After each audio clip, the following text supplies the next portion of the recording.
What if I told you that the most dangerous word in the English language is not failure, it's not fear, it's retirement?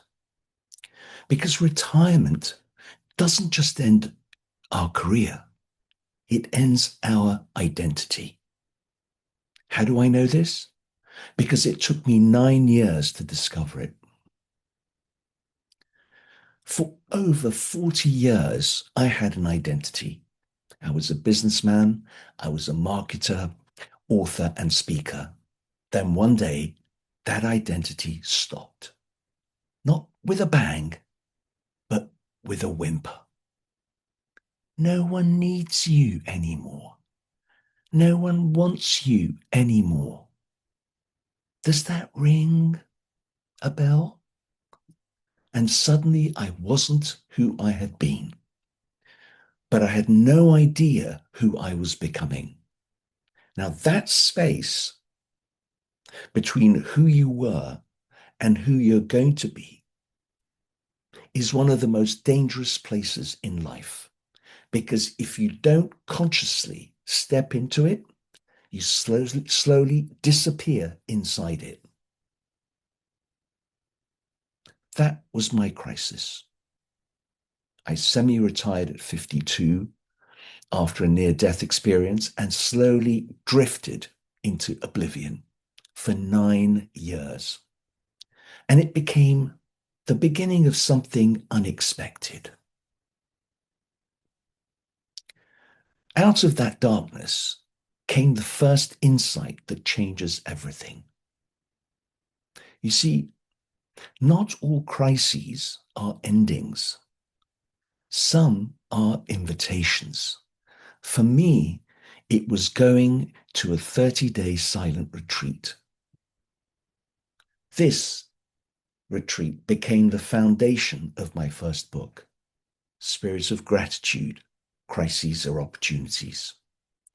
You see, gratitude not as a politeness thing, not even as a daily journal exercise, but as a radical shift in perception.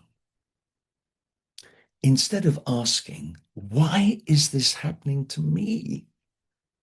I began asking, what is this trying to teach me? And in that question, I stopped being a victim of my life and became a student of it. I became a student and enrolled to study mindset with the late Bob Proctor, the Canadian mindset coach. Why? Because I had a lot of questions. Who are we when our job title disappears? Who are we when the world stops validating us? Who are we when our calendar goes silent? This question became the heartbeat of my second book, Dare to Discover Your Purpose. And with it came a framework I now teach around the world, the DARE method. You see, DARE is not just another word for courage. DARE is an acronym.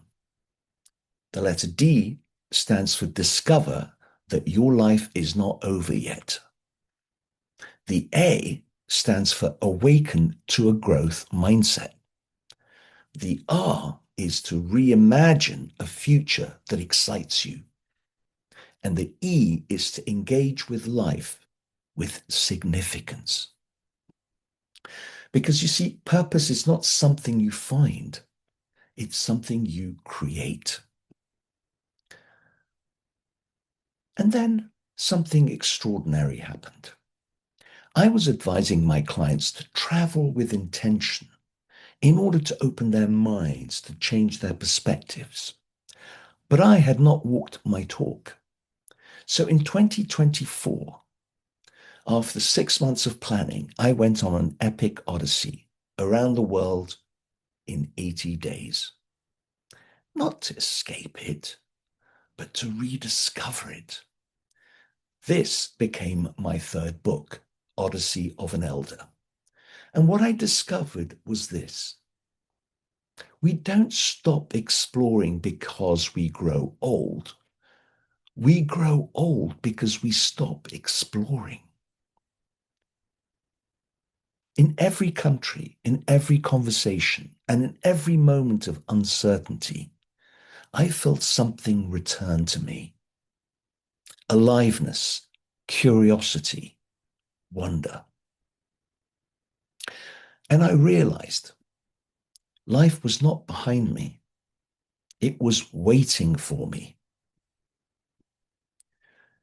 We have been sold a dangerous story that life has a peak and then a decline. That after a certain age, your best years are behind you. But what if that is not true? What if in your 60s, 70s, and 80s are not the end of your story, but the beginning of your most meaningful chapter? Not a life of success, but a life of significance. So today, I want to leave you with a question posed by American poet laureate Mary Oliver. What will you do with your one wild and precious life? What will you do with your one wild and precious life? Because one day, the world will stop asking something from you. And on that day, you must start asking something of yourself. Your life is not over. It is waiting for your new next beginning. The only question is, will you dare to step into your new beginning?